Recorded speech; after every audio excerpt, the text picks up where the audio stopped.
There's something about being surrounded by your own failures that makes you notice the smallest details. The crack in the ceiling above my bed looked like a jagged map. The smell of turpentine never seemed to leave the room, and my landlord's voicemails piled up like unanswered prayers. When the email came, interview tomorrow, Milton Museum of Art, midnight security job, didn't feel like an opportunity. It felt like desperation wrapped in a bow.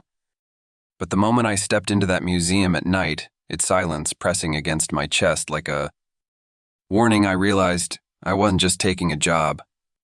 I was walking into something I wouldn't escape from.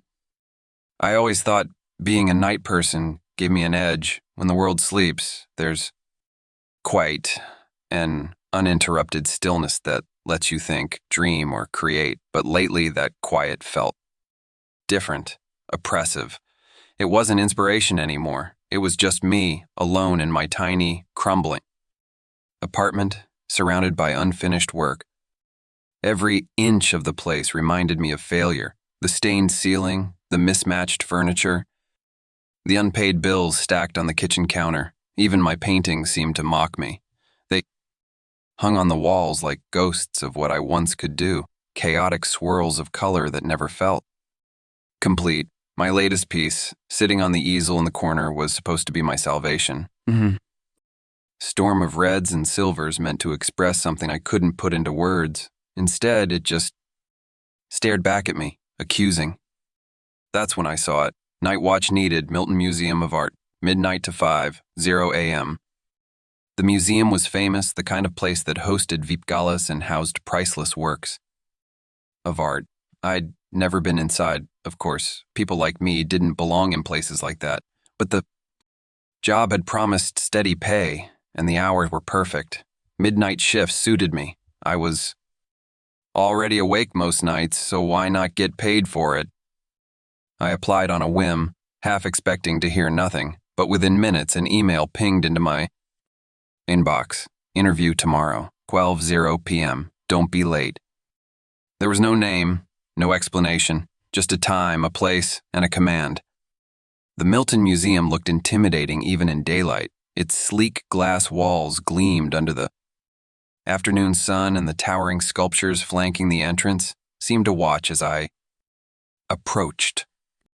Inside, the air was cold and smelled faintly of polish and flowers. The receptionist directed me down a long hallway to a small office. Mr. Hollis was already waiting for me, sitting behind a steel desk that was as plain as the rest of the room. His suit was sharp, his silver glasses glinting under the fluorescent light. "You'll patrol the museum," he said, his voice flat and mechanical. "You'll report anything unusual. You'll follow the rules. Can you do that?" "Yes, sir," I replied, trying to sound confident. "Good. You start tonight. Midnight sharp?" He handed me a small key card and dismissed me with a nod, like I was a problem already. Solved. That night, I arrived 15 minutes early, my nerves buzzing. The streets were eerily quiet, the city seeming to hold its breath. The side entrance was propped open with a small stone. A detail that seemed odd at the time, but not worth questioning. The inside of the museum was different at night, the grand halls that must have been bustling during the day were now swallowed by shadows. Emergency lights cast long, eerie reflection on the polished floors. At the back of the main hall was a small security desk, a chair, a flickering desk lamp, and a logbook. Nothing out of the ordinary. But taped to the wall behind the desk was a piece of paper. It wasn't a schedule or a map. It was a list of rules. Number 1, do not touch the artwork after midnight. Number 2, if you hear footsteps behind you, do not turn around. Number 3, avoid the east wing after 1:30 a.m. Number 4, if you see someone in the hallway, do not acknowledge them. Number 5, ensure the grandfather clock in the West Gallery does not strike 3. Number 6, if the phone rings, answer on the second ring, never the first or third. Number 7 by 4:00 a.m., you must be on the roof, do not remain inside. I laughed nervously, assuming it was some kind of joke, a leftover prop from an art installation. Maybe. But as the hours passed, that list started to feel less like a joke and more like a warning. The first round of patrols was uneventful. The exhibits were stunning, but the silence made them feel wrong, too still, too watchful. In one room, I came across a marble sculpture. It was abstract but strangely human, its curves smooth and inviting. Something about it drew me in like it was calling to me. I reached out without thinking, brushing my fingers against its surface. It was warm. Not room temperature warm, alive warm. I yanked my hand back, my breath hitching. The shadows in the room seemed to lengthen, creeping toward me. For a moment I thought I saw the sculpture shift, just a fraction, as if it was breathing. The footsteps started softly, just a faint sound echoing down the hall. I froze, heart pounding. They grew louder, heavier, and deliberate. They weren't mine. Rule 2 flashed in my mind. Do not turn around. The sound stopped just behind me. I could feel the presence there, the weight of it pressing. Against my back, cold breath brushed the nape of my neck, sending a shiver down my spine. Then, just as suddenly, it was gone. Curiosity got the better of me despite the rules. The east wing was darker than the rest of them. Museum, its overhead lights flickering weakly. The air felt wrong, colder, heavier. At the end of the hallway was a door marked Private Collection. Inside, the walls were lined with surreal, shifting artwork, figures that twisted and blurred when I looked too long, landscapes that seemed to grow darker with every glance. In the center of the room was a glass case. Something inside it pulsed faintly, like a heartbeat. As I stepped closer, whispers filled the air, low and guttural. New, but they sounded ancient, full of anger. I backed out of the room, slamming the door shut behind me. The West Gallery housed a massive grandfather clock, its face cracked but still ticking. The hands crept toward 3. Rule 5 was clear. Do not let it strike. Desperate, I grabbed the pendulum and yanked it free. The ticking stopped, and for a moment, the silence was a relief. But then the laughter started, low, echoing laughter that seemed to come from everywhere and nowhere. By the time I made it to the roof, I was shaking. The cold night air hit me like a slap, but it wasn't enough to chase away the terror. Below, the museum loomed like a dark, living thing, its windows glowing faintly as if it were watching me. I thought it was over, but the next morning I saw the marble sculpture from the museum in a cafe window. Later, I spotted one of the paintings hanging in a shop. And then came the text, "Good work last night. See you tonight."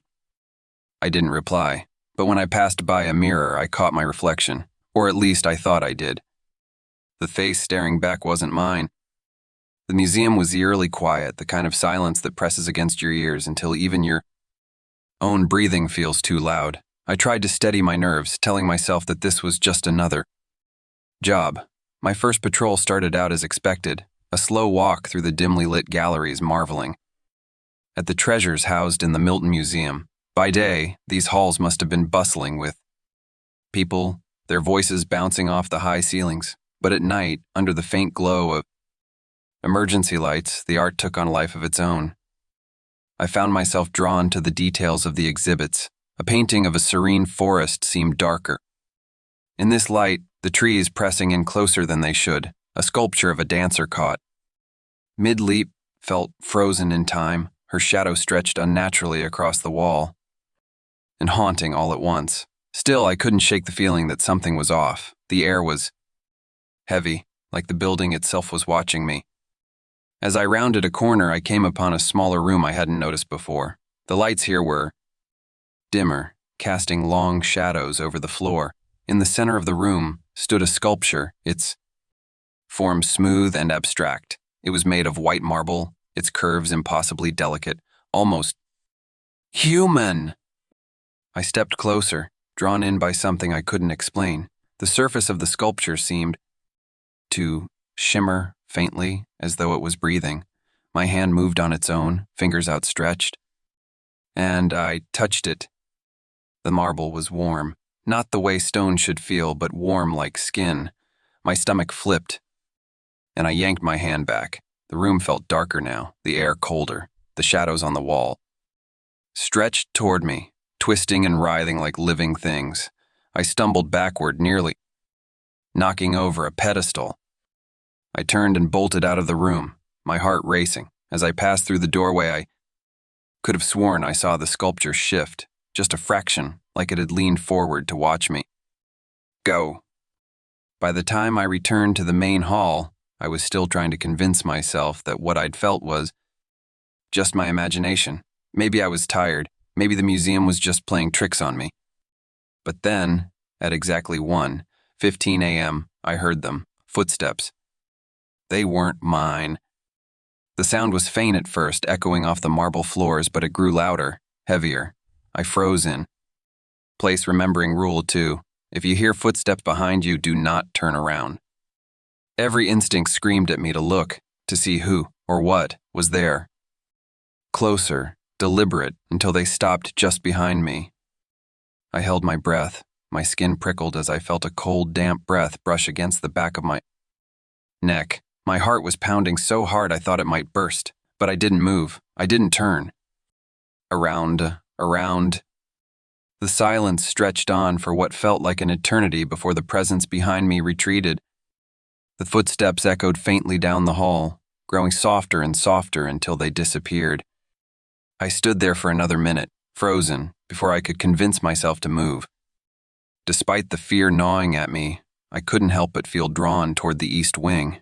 Rule 3 had been clear. Avoid the east wing after 1:30 a.m., but something about it called to me, like a siren song. The hallway leading to the east wing was darker than the others, the overhead lights flickering. Weakly, the walls seemed to close the farther I walked, the air growing colder with each step. At the end of the hall was a door with a brass plaque that read, "Private Collection." I hesitated, my hand hovering over the doorknob. My gut told me to turn around, to leave, but curiosity won out. Inside, the room was unlike any other in the museum. The walls were lined with paintings, but these were different. The colors were muted, the brushstrokes jagged, the figures in the paintings shifted if I looked too long, their features twisting into grotesque shapes. In the center of the room was a glass case, its contents faintly glowing. I stepped closer, peering. Inside. The object was small, no bigger than my fist, and pulsed faintly, like a beating heart. A low whisper filled the room. At first, I thought it was the wind, but the whispers grew louder, insistent. They weren't in any language I knew, but they felt ancient, filled with anger. The lights flickered, and for a brief second I saw something in the reflection of the glass. Figures standing right behind me. I spun around, but the room's empty. The whispers turned to a deafening roar, and I bolted out of the east wing, slamming the door shut behind me. By 3:00 a.m., my nerves were shot. I returned to the West Gallery, hoping the familiar sight of the grandfather clock would ground me. The clock was massive, its wooden frame polished to a shine. The hands ticked steadily. Forward, creeping closer to 3. Rule 5 flashed in my mind. Do not let it strike. Panic set in as I realized I didn't know how to stop it. The ticking grew louder, echoing in my head like a drum beat. Desperate, I grabbed the pendulum and yanked it free. The ticking stopped, the silence rushing in like a flood. But relief was short-lived. A low, guttural laughter echoed through the gallery. It was deep and hollow, coming from everywhere and nowhere. The paintings on the wall seemed to shift, their subjects turning to look at me. I stumbled backward, tripping over my own feet, and fled the gallery. By 3:30 a.m., I was on edge, every shadow feeling like a threat. As I turned a corner, I saw it. A figure standing at the end of the hallway. It was tall, its form shrouded in darkness, its head tilted unnaturally to one side, and it didn't move. Remembered rule of 4. If you see someone in the hallway, do not acknowledge them. I forced myself to keep walking, my eyes fixed on the ground, but as I passed, the figure began to move, its motions jerky and unnatural. I quickened my pace, my pulse pounding in my ears. When I reached the next hallway, I dared to look back. The figure was gone. But when I turned forward again, I found myself standing in the same hallway I had just left, the figure once again at the far end. By the time the clock ticked closer to 4:00 a.m., I was trembling. My breath felt tight in my chest, and my every step echoed unnaturally in the vast emptiness of the museum. Rule of 7 pounded in my mind like a drumbeat. By 4:00 a.m., you must be on the roof. Do not remain inside. I made my way toward the main hall, but the museum itself seemed to rebel against me. The corridors stretched impossibly long, the walls narrowing like they were trying to crush me. Once, familiar layout twisted into a maze, each turn leading me farther from where I needed to go. Then the lights began to flicker. It started slowly, short, erratic bursts of darkness swallowing the dim emergency lights. The gaps were brief at first, giving me just enough time to adjust before the lights returned, but soon, the flickering grew more violent, plunging me into longer stretches of blackness. When the lights returned, the museum was wrong. The paintings were different. The serene landscapes now showed dead, twisted trees and shadowed figures lurking among them. The subjects in the portraits had shifted. Faces once calm and stoic now stretched into grotesque expressions of anguish. Their eyes followed me, narrowing with malice. Statues that had been stationary before now stood in slightly different positions, their limbs bending at unnatural angles. A bronze figure of a soldier had turned its head toward me, its mouth twisted into a silent scream. In the corners of my vision, I saw movement, skittering shadows that seemed too fast to be human. I spun around trying to catch a glimpse of them, but there was nothing, only the echo of faint, wet sounds like bare feet slapping against stone. I froze, remembering the rules. If I kept moving, maybe I could make it to the roof. Maybe I could escape. The chase began slowly, at first just a sensation. The air behind me felt alive, charged with an unnatural energy. The hairs on the back of my neck prickled, and my steps grew faster. I didn't know what I was running from, but I could feel it. Something unseen, something wrong, stalking me through the museum. The lights flickered again, plunging me into near, total darkness. I clutched my phone, using its flashlight to cut through the shadows. The beam was weak, barely illuminating the space around me, but it was better than nothing. Then I heard it. A low, guttural sound, not quite a growl, not quite a laugh. It echoed through the corridors, coming from nowhere and everywhere at once. I bolted. My shoes pounded against the floor as I raced through the twisting hallways, the museum around me shifting with every turn. Familiar artwork appeared in places it shouldn't be. Painting I had seen earlier now hung on a wall I swore I hadn't passed before, the same marble. Sculpture I'd touched hours ago loomed ahead, even though I was certain I was far from them. Room where it had been. The walls seemed to breathe, expanding and contracting, as if the museum itself was alive. Watching, waiting. I rounded a corner and came face to face with one of the statues. It was a towering figure, carved from black stone, its once stoic face now contorted into a look of sheer hatred. Its hand, which had previously been raised in a gesture of peace, now pointed directly at me. I stumbled backward, my flashlight flickering wildly. In the dim beam of light, I saw something skitter past, a blur of motion that made my stomach drop. The growling laughter returned, closer this time. I ran harder, my lungs burning, my legs threatening to give out. The corridors twisted endlessly, leading me in circles, pulling me deeper into the museum's labyrinthine heart. I felt the air grow, colder, heavier, as if the walls themselves were pressing in on me. The presence behind me grew stronger, more oppressive. I could hear faint whispers now, a chorus of voices that spoke in an ancient, guttural language. My skin crawled and I fought them, urged to turn around, face whatever was chasing me. But I knew better. I burst into the main hall, the ceiling soaring high above me. The grand staircase leading to the roof was in sight, its steps glowing faintly under the flickering lights. Relief surged through me, but it was short-lived. The shadows in the hall were darker now, thicker, almost solid. They pooled around the base of the staircase, shifting and writhing like living things. The whispers grew louder, more insistent. I gritted my teeth and charged forward, plunging into the darkness. It clung to me like tar, cold and suffocating. My legs felt heavy, each step harder than the last, but I didn't stop. The stairs seemed endless, stretching upward into infinity. The growling laughter followed me, echoing off the walls, accompanied by the wet slapping of unseen feet. I didn't dare look back.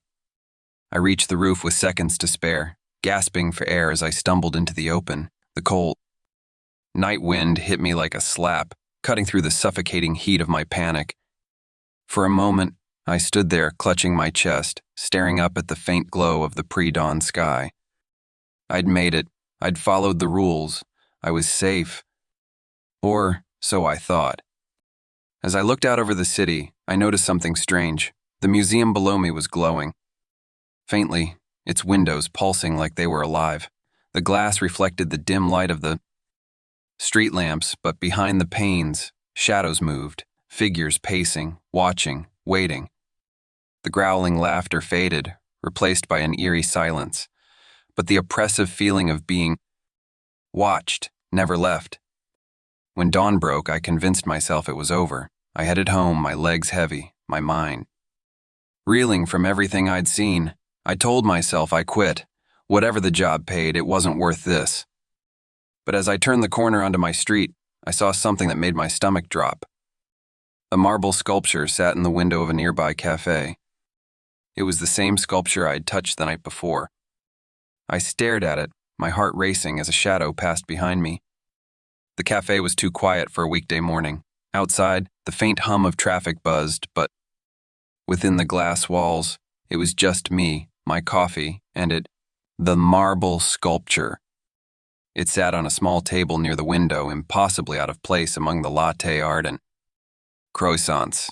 Its curves, once abstract and alluring, now felt sinister, like they were meant to trap the light rather than reflect it. I couldn't move, couldn't tear my eyes away from it. The air inside felt cold, too cold. My breath fogged the glass of my cup as I set it down with trembling hands. My mind raced with explanations, all of them absurd, but none absurd enough to deny what I knew. The sculpture had followed me. No, not followed. It had never left me. Someone moved past me to the table, a young man in a dark coat. Glanced at the sculpture and reached out to adjust it. No, the word ripped out of me before I could stop it. The cafe fell silent. All eyes turned to me and the young man froze, his hand hovering over the smooth marble. He blinked, confused, then shrugged and turned back to his laptop. I left. On the street, the world felt warped. Sounds were muffled, colors too sharp. People passed by me like ghosts, their faces turned down toward their phones. I didn't know where I was going, only that I had to keep moving and had to stay away from anything tied to the museum. Then I saw him, Mr. Hollis. He stood across the street, perfectly still, his sharp suit immaculate as always, his silver-framed glasses glinted in the sunlight, but his eyes, they weren't human.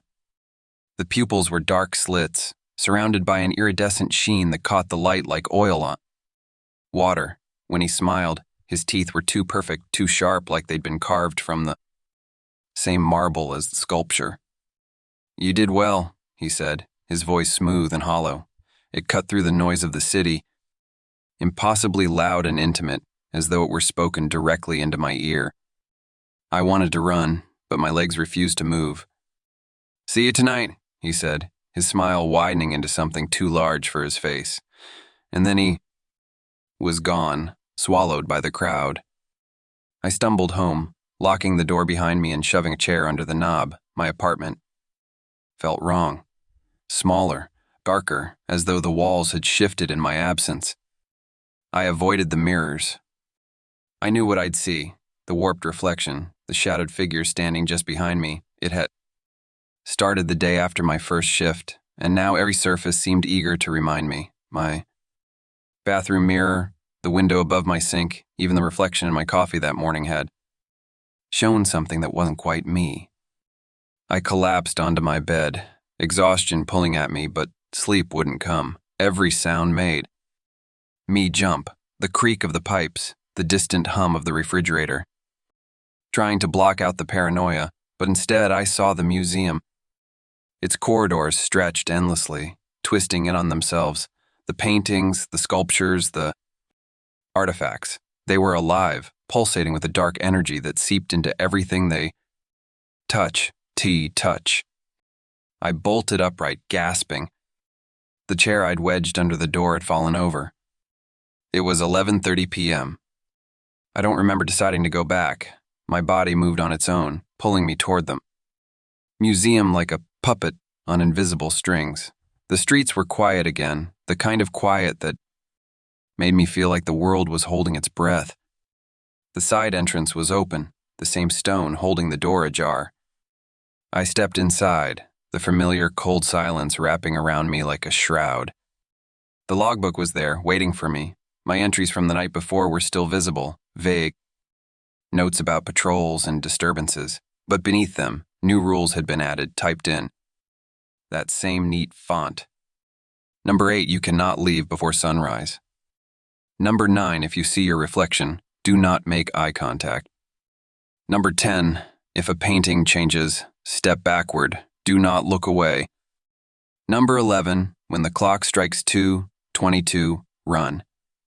My hands trembled as I read them. I slammed the logbook shut, the sound echoing through the hall like a gunshot. Welcome back. The voice came from behind me. I spun around, but the hall was empty. No footsteps, no shadows, just the faint hum of the emergency lights above me. The night passed in a blur of terror. The footsteps returned, louder this time, accompanied by whispers I couldn't understand. The paintings shifted before my eyes, their subjects twisting into grotesque parodies of humanity. At one point, I saw myself in the reflection of a glass display case. My face was wrong, stretched and pale, the eyes sunken black. The thing that wore my face grinned at me, its teeth sharp and glinting. I ran until my legs gave out, collapsing in the main hall. The laughter started then, low and guttural, echoing from the shadows that pressed in closer. When dawn finally came, I stumbled out of the museum, the sunlight burning my eyes. Felt wrong, thick and heavy, as though I'd brought a piece of the museum with me. I turned back once, just in time to see the side door close on its own. That should have been the end, but as I sit here now writing this, I can feel it. The weight, the presence. Every shadow in this room feels deeper, darker. My reflection, faint in the screen of my laptop, doesn't move when I do. The museum isn't done with me, and I don't think it ever will be. If you dare, share this story. But remember, every retelling strengthens its reach. Every word invites it closer. Are you alone as you finish this? Or is something already waiting in the shadows?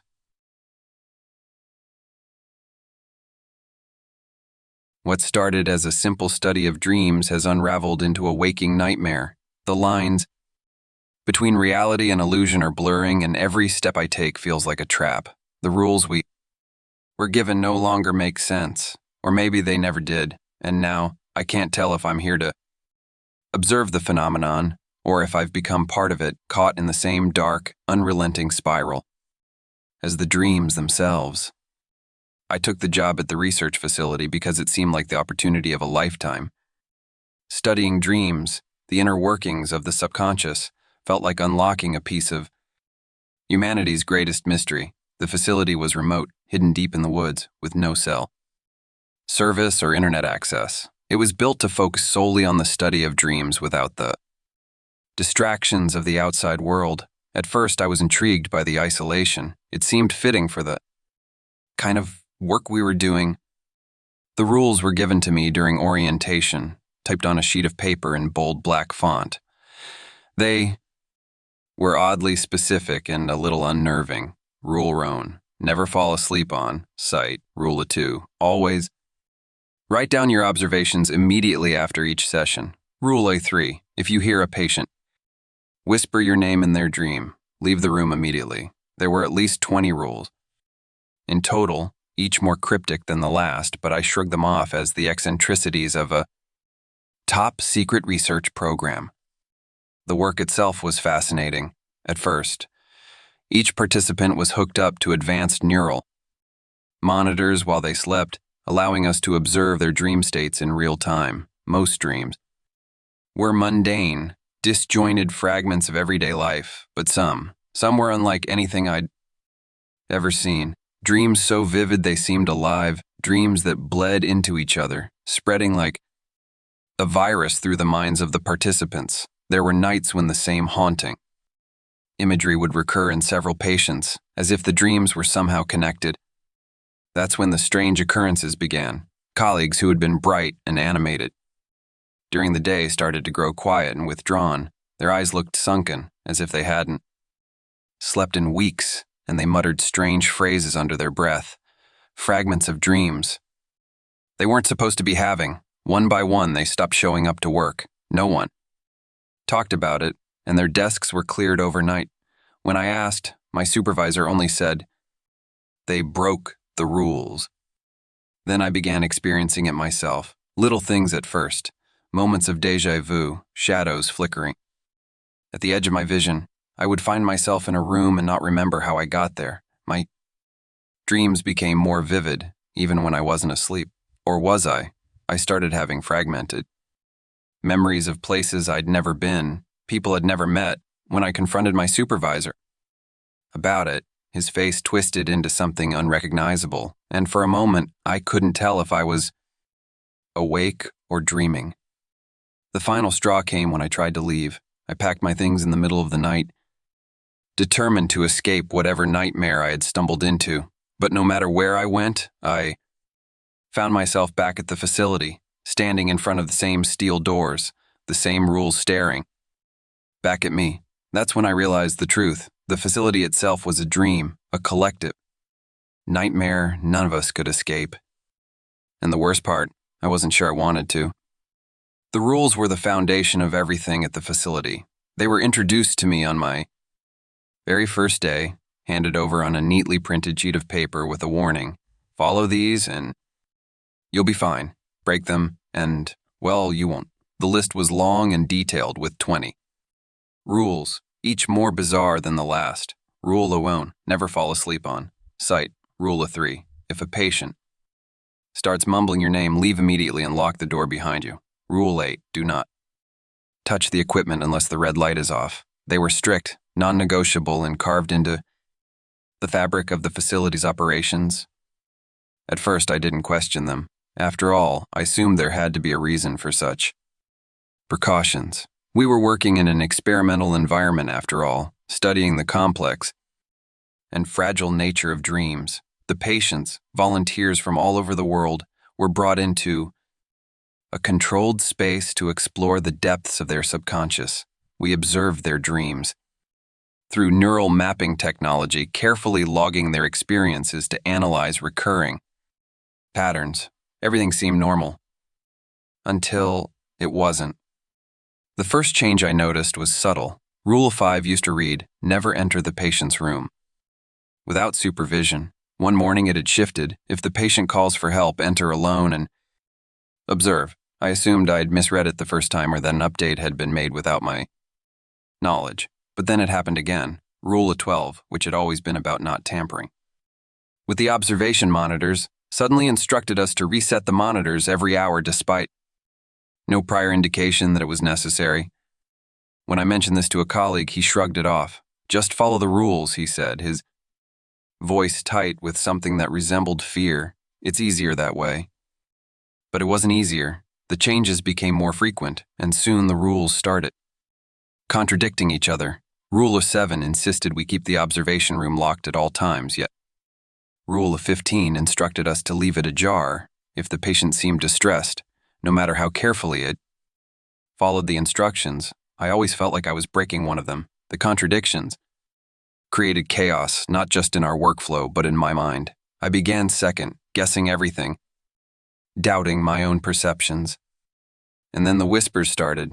I'd hear my own voice reciting the rules in my head when I was alone, even when I wasn't looking at the paper. My dreams became infected with them, each rule etched into the walls of my mind like graffiti. I tried to fight back, to regain control, but the harder I pushed, the more the rules pushed back. It wasn't until I found a note in my own handwriting that I truly broke. You made the rules, it read, and now they control you. I couldn't remember writing it, but I couldn't deny the truth. The rules weren't there to protect me. They were the bars of my cage, keeping me locked in a dream I couldn't escape. And worst of all, I'd put them there myself. When I first took the job at the facility, I was told we were studying the science of dreams, mapping the subconscious to better understand the human mind. It sounded straightforward enough. Patients would be monitored while they slept, their dreams recorded through a neural interface. Our role was to observe, take notes, and analyze the patterns. What no one told me was that some of those dreams would never end. It started with the patients. A few weeks into the job, we began noticing anomalies. Certain subjects couldn't wake up no matter how much we tried to rouse them. Their neural activity spiked, suggesting they were locked in vivid, unrelenting dreams. One of them, a middle-aged woman, began muttering in her sleep, a string of numbers that repeated over and over. Another patient screamed for hours, her voice hoarse, her body thrashing as if trying to escape. Something unseen, but nothing we did could wake her. Over time, the symptoms spread. Patients who initially had normal sleep cycles began reporting fragmented memories, confusion, and a growing inability to distinguish between dreams and reality. Then, it started happening to the staff. I'd find colleagues staring blankly at their monitors, their hands trembling. One of them, a researcher named Callum, confided in me one night. "I keep dreaming I'm here," he said, his eyes wide with fear. "I dream I'm in the observation room, watching the patients. And when I wake up, I'm still here. I don't know if I'm awake anymore." At first, I thought I was immune. I told myself I was fine, that I could keep my mind sharp if I just focused on the work. But then, it began to creep in. I'd wake up in my room, only to find myself back in the lab moments later, as if no time had passed. The dreams became layered dreams. Within dreams, each one more vivid and horrifying than the last. I'd find myself standing in the observation room, staring at monitors that displayed my own face. And always, there was a voice whispering in the background, faint but insistent, calling my name. The rules were supposed to help. Rule alone, never fall asleep on. Sight, rule of 6, if you feel yourself dreaming, pinch yourself to wake up, but they didn't work. I tried everything, following the rules to the letter, breaking them deliberately, anything to break the cycle. Nothing worked. That's when I realized the truth. The facility itself was part of the dream. It wasn't real. It was a construct designed to trap us in an endless loop, and whatever created it wasn't human. I thought I'd escaped once. I woke up in my apartment, the sunlight streaming through the windows, the scent of coffee in the air. But when I turned on the news, the first headline read, "Dream Research Facility Expands Recruitment." My phone buzzed, a text from an unknown number, "Report to work." And I knew I hadn't woken up at all. The facility used to be full of life, buzzing with the sound of researchers and the hum of machinery. Now, it's silent. The labs are empty. The observation room's abandoned. I'm the last one left, or at least, I think I am. It didn't happen all at once. At first, people just started acting off. A colleague would come into work looking pale and distracted, their movements sluggish, their sentences trailing off mid-thought. Then, they'd vanish. No explanation, no goodbyes, just an empty desk and a vague message from the director. They broke the rules. I tried not to think about it. I kept my head down, followed the rules to the letter. Rule Uron, never.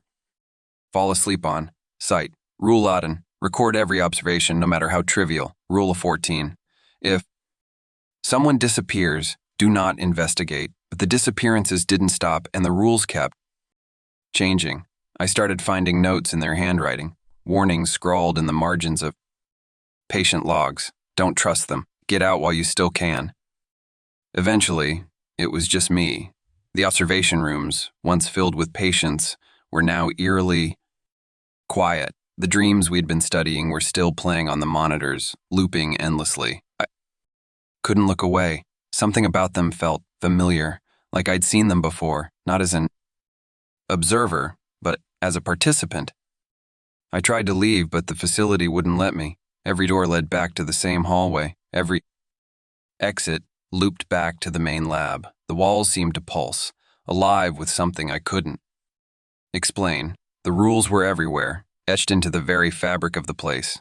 They weren't instructions anymore. They were commands. That's when I found the files. Buried deep in the system, they were labeled Observer Program. Phase 1. My name was at the top of the list. I wasn't here to study the patients. I was the experiment. The dreams weren't theirs. They were mine, fragmented pieces of my mind, projected onto the monitors. I'd been watching myself all along. The realization shattered something inside me. I stopped following the rules. I stopped trying to leave. Instead, I let the dreams consume me. Now, I am the observer and the observed, a part of the entity that controls this place. The facility isn't empty. It's alive, and I'm its beating heart. And there's no escape. Not for me, not for anyone. I sat in the center of the observation room, surrounded by chaos. The walls no longer stood still. They rippled like liquid, stretching and bending as if they were alive. The monitors flickered.